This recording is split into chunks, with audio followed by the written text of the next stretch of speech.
Hello, everybody. I'm Derek Arden, and welcome to Monday Night Live. Tonight, I'm absolutely delighted to have Jane Gunn back with us. Jane's a lawyer, a mediator, a writer, a fantastic professional speaker, spoken all over the world. Jane, thanks for joining us. I know how busy you are, and so thanks so much for finding some time to come back and share some of your tips and techniques on Monday Night Live.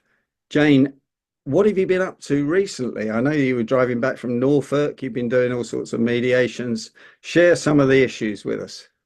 Yes, so in Norfolk, I was in Norfolk and then I was in Windsor where I was running a workshop on both occasions at a retreat and running some coaching sessions. So that's been interesting, kind of new thing. And that was based around my book and map, which we might talk about later. Mediations, I've got lots of mediations on the go. There seems to be an awful lot of crisis and conflict going on in the world and in organizations and for people personally. So I kind of think we're living in a time which I describe as a cycle of crises. So that seems to be impacting everybody and how everybody feels about the world and each other at the moment. Mm. And then I wrote and published my latest book in March of this year. So we can talk about that also if you would like to. Of course we would. Jane, you talk to me about the milky swamp of reality. The It, murky swamp, Derek, not oh, the milky not the swamp. milky. Okay, the murky swamp of reality. Even worse than milk. It's mud. Do you think it's getting worse because of all the things we read about Ukraine? Do you think people are being more aggressive towards each other? Um, I think people are getting more uncertain. I think people are feeling more uncertain, and that sense of uncertainty is feeding into how we react towards each other in any other situation we're in. So I think this sort of sense of uncertainty about where the world is going, where our finances are going, where everything's going, is feeding into people's sense of anxiety, and anxiety and fear leads to certain types of human behavior, I think. So we seem to be living in a time of great fear. Many people are fearful, and I think that's where some of the human reactions come from. So can you walk us through a recent mediation you've done and tell us just some of the tactics that you use to try and get people together? Well, I've got one of my longest running mediations going, and then I won't say too much about it because it's a very highly sensitive one, probably quite high profile. But, um, at the essence, in any mediation, there's probably two key parties, but many times they're surrounded by a lot of advisors, a lot of people, what we call in the gallery. My last conversation was talking actually about international conflicts and how the backing down or the ability to sort of resolve something often requires what you might call a sort of saving face, the ability not to lose face.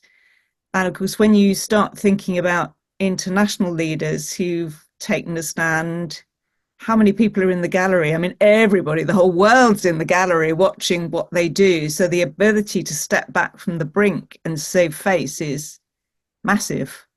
And that's what we face in any mediation is how do people step back from the brink? They've probably, by the time they come to me, spent months, if not years, rehearsing their narrative, their case, gathering the facts and the evidence. And then when it comes to, but how do we step back from the brink and actually resolve this rather than have somebody else tell you who's right or wrong?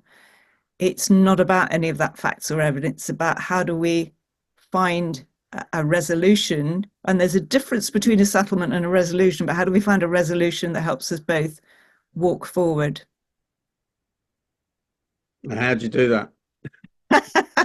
Well, the answer is you try and get people to listen to each other firstly, listen to themselves, listen to each other, and then the big thing that we do, which relates to the murky swamp of reality, is what we call reality testing. What's the reality of your situation, which could mean, how much is this going to cost you if you continue down this path? How much of your time is it going to take? How much of your energy is it going to take? How much of your relationships, even your relationships back at home, which aren't even involved in this particular situation, how much impact is it going to have on your relationships? How much impact is it going to have on your health?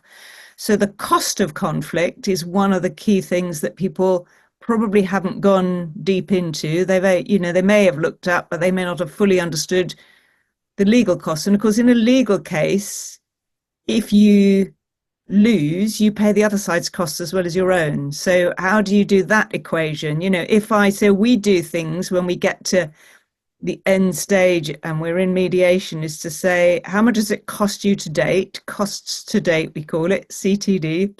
And then how much is it going to cost you to trial? How much more will it cost you if you continue with this fight in an adversarial process? How much will it cost you in legal fees? How much will it cost you in paying the other side's legal fees if you lose? Again, how much of your management time is it going to take for another year of preparing your case?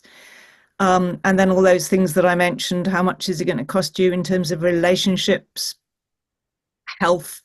I mean, many people who get involved in heavy litigation, the cost on their health would be enormous because, the stress and, just the impact on their ability to look after themselves, huge. So, people would probably undermine their health permanently by going through that process. So there's huge cost to going through a litigation process. And sometimes people don't think about that when they when they start the process. It's all about, no, but I'm right. My lawyer says I'm right, so I should go forward with this. My lawyer says I'm right. That's a worrying statement, isn't it? At £450 an hour.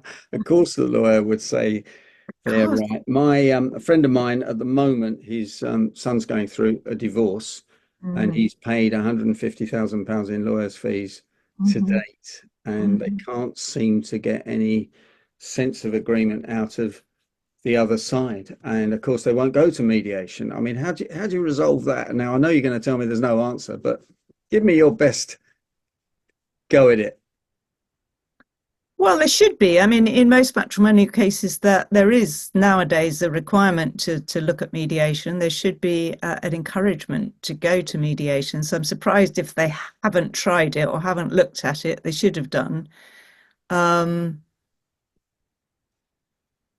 don't know. I mean, this is where you've got, you're on the escalator. It's like a conveyor belt, basically. It's like a conveyor belt. You're heading towards the end. And, I talk about what I call red button resolution. Someone has to press the red button and say, hang on a minute, let's just stop this conveyor belt or this escalator. Let's step off it, even if just for a day, and let's try something different, which is dialogue, and just looking at things through a different lens. How can we see this differently?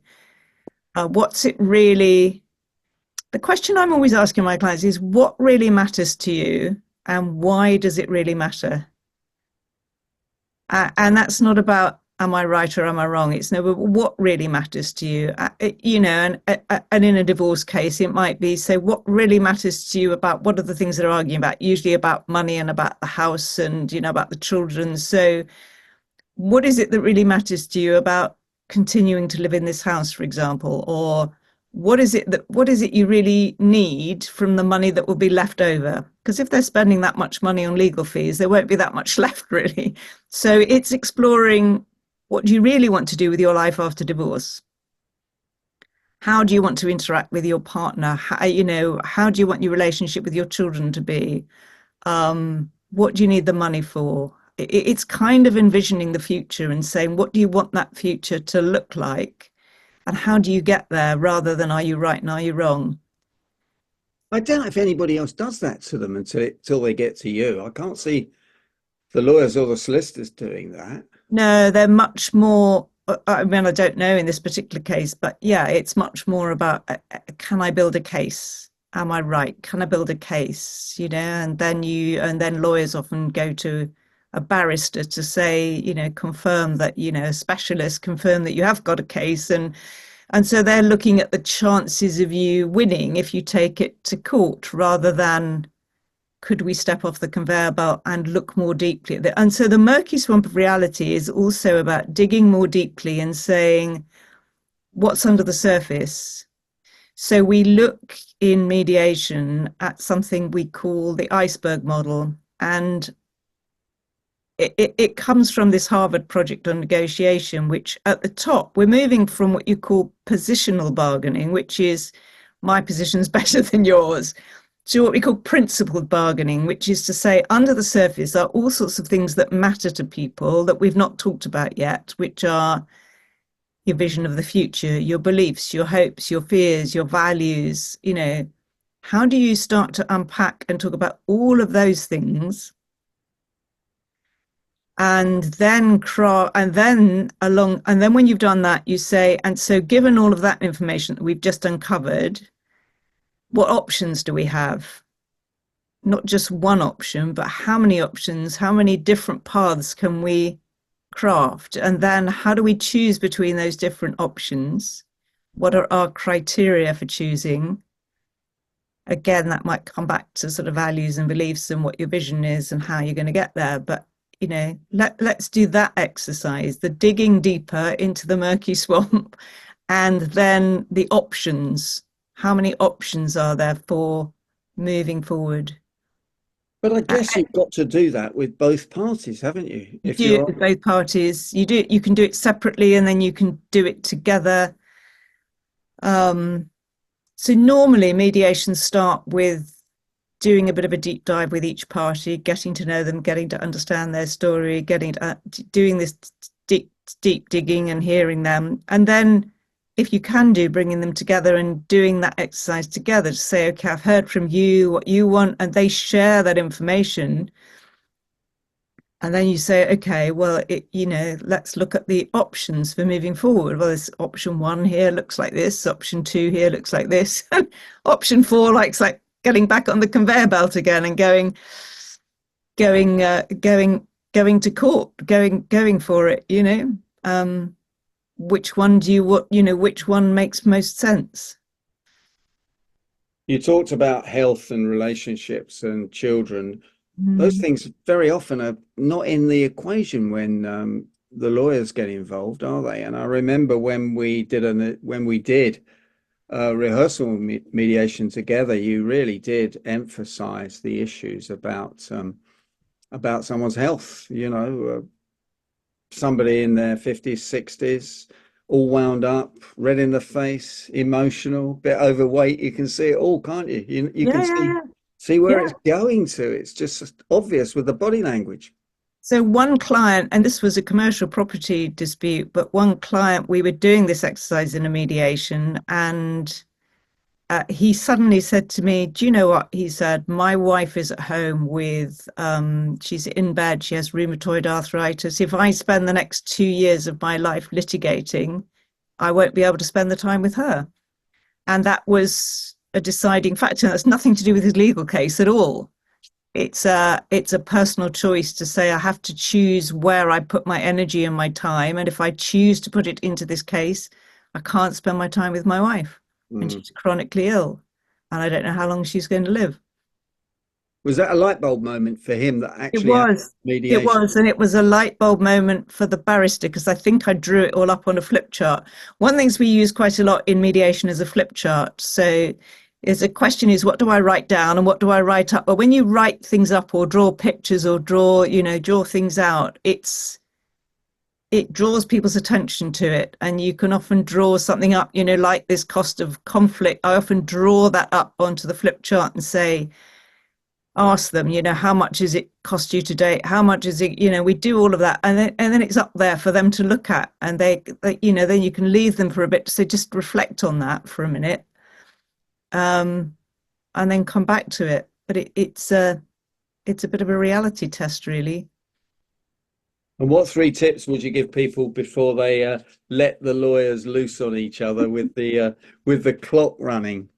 Well, I would always say, of course I would, ring a mediator first. Often cases come to me too late. So, have you explored all options? I guess is the tip. Have you had a chat with a mediator, or even, a friendly third party, someone who could sort of help you just get things in perspective? Mm. I don't know if that's three tips, but that's the idea, is just, step back and look at this in a different light, I think, and see what if there's other options. Because I think, we live in a very litigious society where we rush to escalate things. I mean, even in the workplace, people rush to sort of report something to their boss or lodge a grievance or that's and there ought to be other alternatives that are the go-to remedy first. Absolutely. In psychology, I think that's called dissociating from it, floating above it, taking a Mm. helicopter view, Yeah, seeing yeah, seeing the definitely. big picture, which people Mm. can't do when they're in left brain conflict very well, can they? No, well, we talk about the emotional barometer, which is very interesting in mediation. When your emotions are high, your logic is low. So that's one of the key tips, actually, is if you're feeling very triggered emotionally, you have to, and as a mediator, you have to bring that emotion down. Nobody can make a logical decision while they're highly emotional about something. So it's something we have to do in mediation, but it's something people have to be aware of. They're not thinking logically if they're feeling very triggered. You said if they're high on emotions and they're low on logic. That's what you're saying, isn't it? Hmm. Just to Hmm. repeat that. Yeah. And so in psychology, there's also something called a pattern interrupt. Now, I know you're very good at doing that by producing some sweets and some chocolates in the middle of the tension. Well, actually, it's very important to provide chocolate because I like it. It helps me to get through a mediation. But no, it's very important. I mean, one of my very early mediations, and I remember was with somebody. I think he was a farmer actually, but about 4:30 in the afternoon, he became quite irascible. And the answer was he was a farmer. He usually had high tea at 4:30, so we needed to get him some sandwiches. It's a very practical thing. He got low blood sugar. He was used to having a sandwich and a piece of cake at 4:30. So as soon as you recognise that somebody needs food or drink, if people are uncomfortable, again, they're in the wrong mindset. So you have to make sure that there's food available. So I always take chocolate, sometimes bananas, things that, and make sure there's nice food. You have to look after people as much as the process. So yeah, food is always important for me. I'm always asking what time is lunch. So it's important.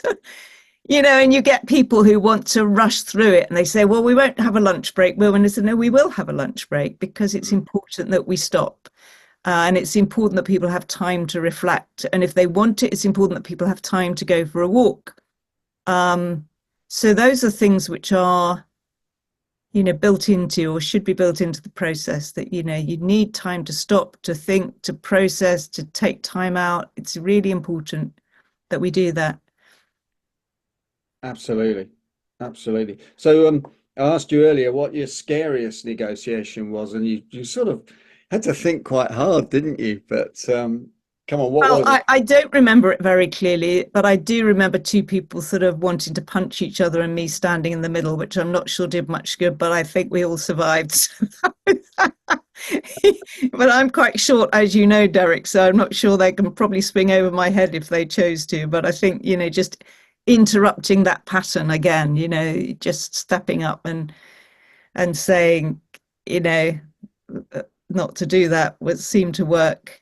Um, I Were also, these sorry, didn't mean yeah. to interrupt you. Were these alpha males or alpha females that were No, I behaving? think they were alpha males actually, yes. Yeah, but you can get both. It doesn't really matter. But yeah, again, I think people's emotions are quite high. I've had some very, I mean, one of the areas I don't mediate it in it so much now has been medical negligence and personal injury. So you can imagine that those are quite highly charged, and therefore those are very challenging, not necessarily scary. But sometimes people walk out of mediations, and I can remember somebody from a medical negligence mediation walking out and just walking out into the street. And I was terrified that her state of mind would be such that she'd just walk out into the traffic. So I had to go kind of with her and just walk alongside her for quite a while till she calmed down, just to make sure that she wasn't going to just walk out into the road. Not Wow. because she intended to, but I just think she wasn't in the right state of mind. So you never know. No two mediations are the same. They're all different. You have to be. I used to, what I do, still run workshops. What to do when you don't know what to do, Oh, I like because you that. never know. You never know what's coming next. I need to come on that then. What to do when you don't know what to do. Yeah, that's Yeah. great. That's great. Okay. So how long do you put aside for a mediation when clearly you have no idea how long it's going to take? Well, we normally set aside a full day, so that would be from whatever time in the morning, 9 till whenever it finishes. So I mean, hopefully it's finished by 6, but not always. And sometimes you go on into the evening and into the night. I don't think that's a good idea. I think sometimes people do need to stop. Again, mediating when people are tired. You don't want people to sort of wake up with buyer's remorse in the morning and think they wish they hadn't signed. And that does happen if you push people, again, make them hungry and tired. So one of the things that's come out of the last 4 years and having to revert to being online is the idea that you can do things in different, a different way. You can have shorter sessions and maybe have them over a longer period of time, which I think works really well, actually. So although I think meeting face to face and being in the same room with people is preferable, actually sometimes people being online works better for them, particularly if it's in a situation where they were dreading being in the same room or the same building as someone else. If they're sat in their home or sat in their lawyer's office, but they haven't got to risk meeting someone in the corridor, or they can feel much more comfortable.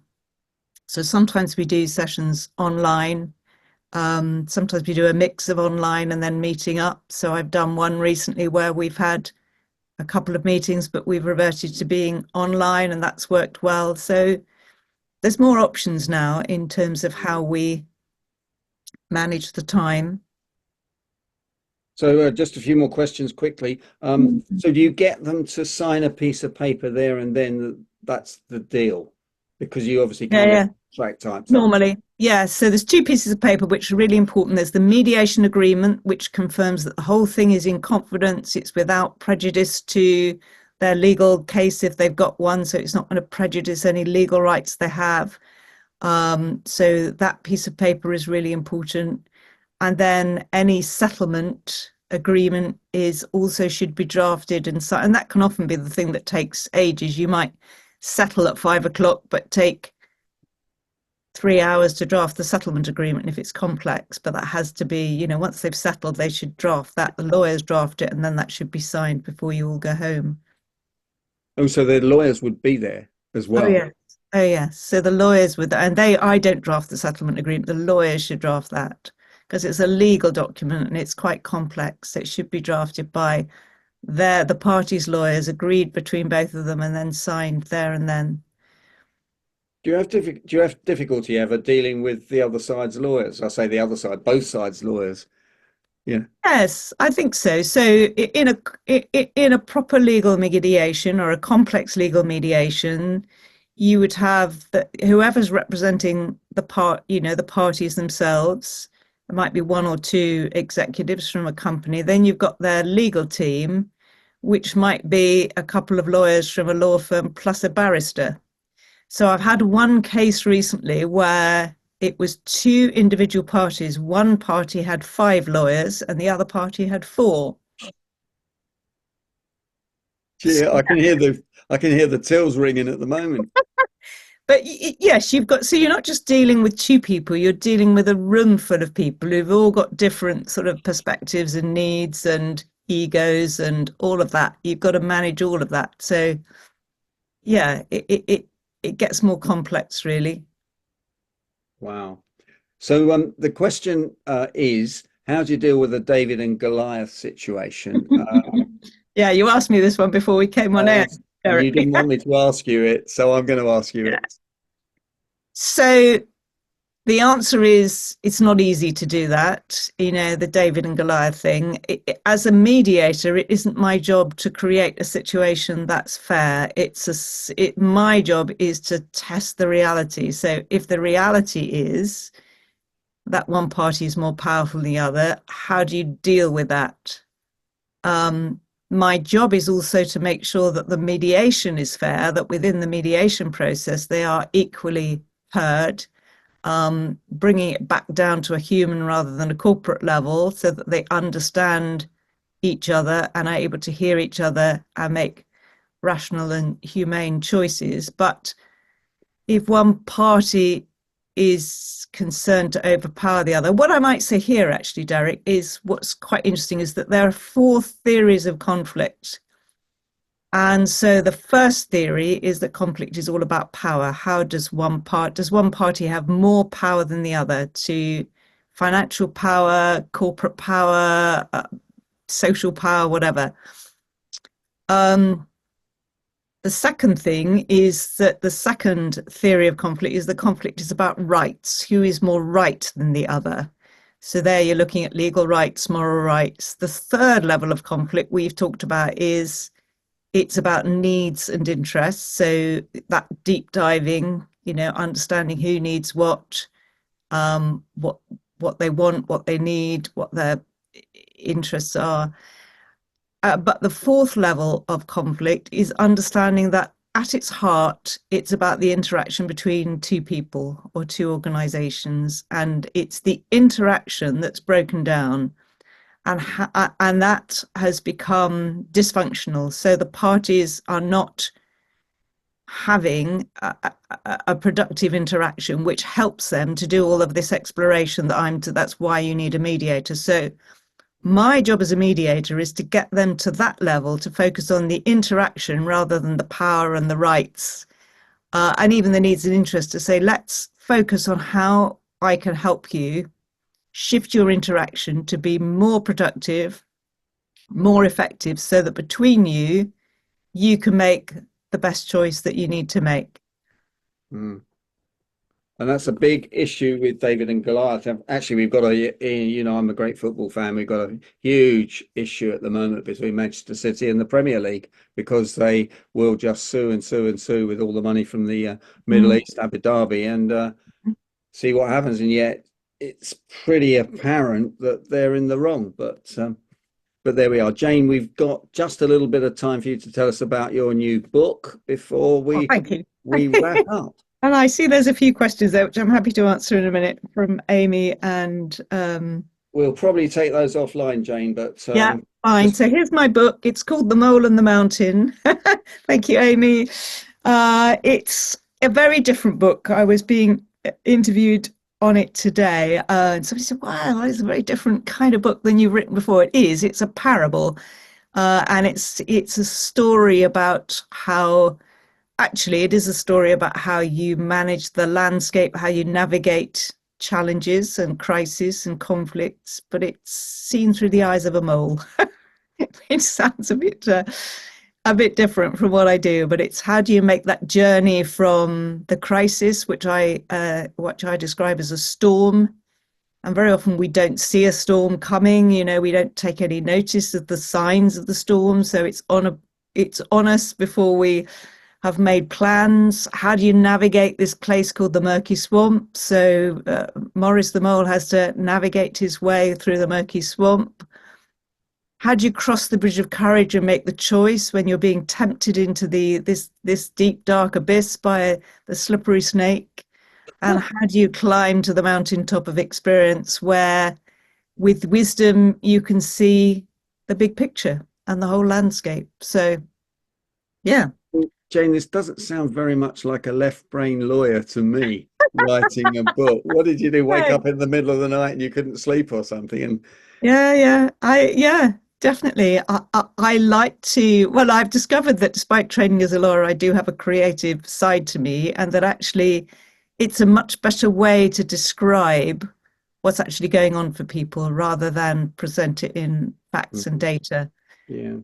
So I am finding, and I didn't write this book with any business plan in mind, but that it's actually my clients are relating really very well to this map and this story, and I'm beginning to use it with all my clients really.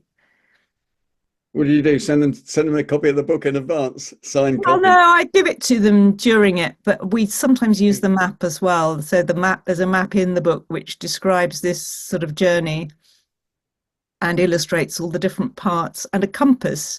So the compass represents the process that we go through in a mediation, with the north representing what's going on now and the narrative, the E, where do we need to explore, the S for solutions, and the W for are you committed to walking forward. So it's all there in the map, and it to most people it makes sense and draws out a different response from them.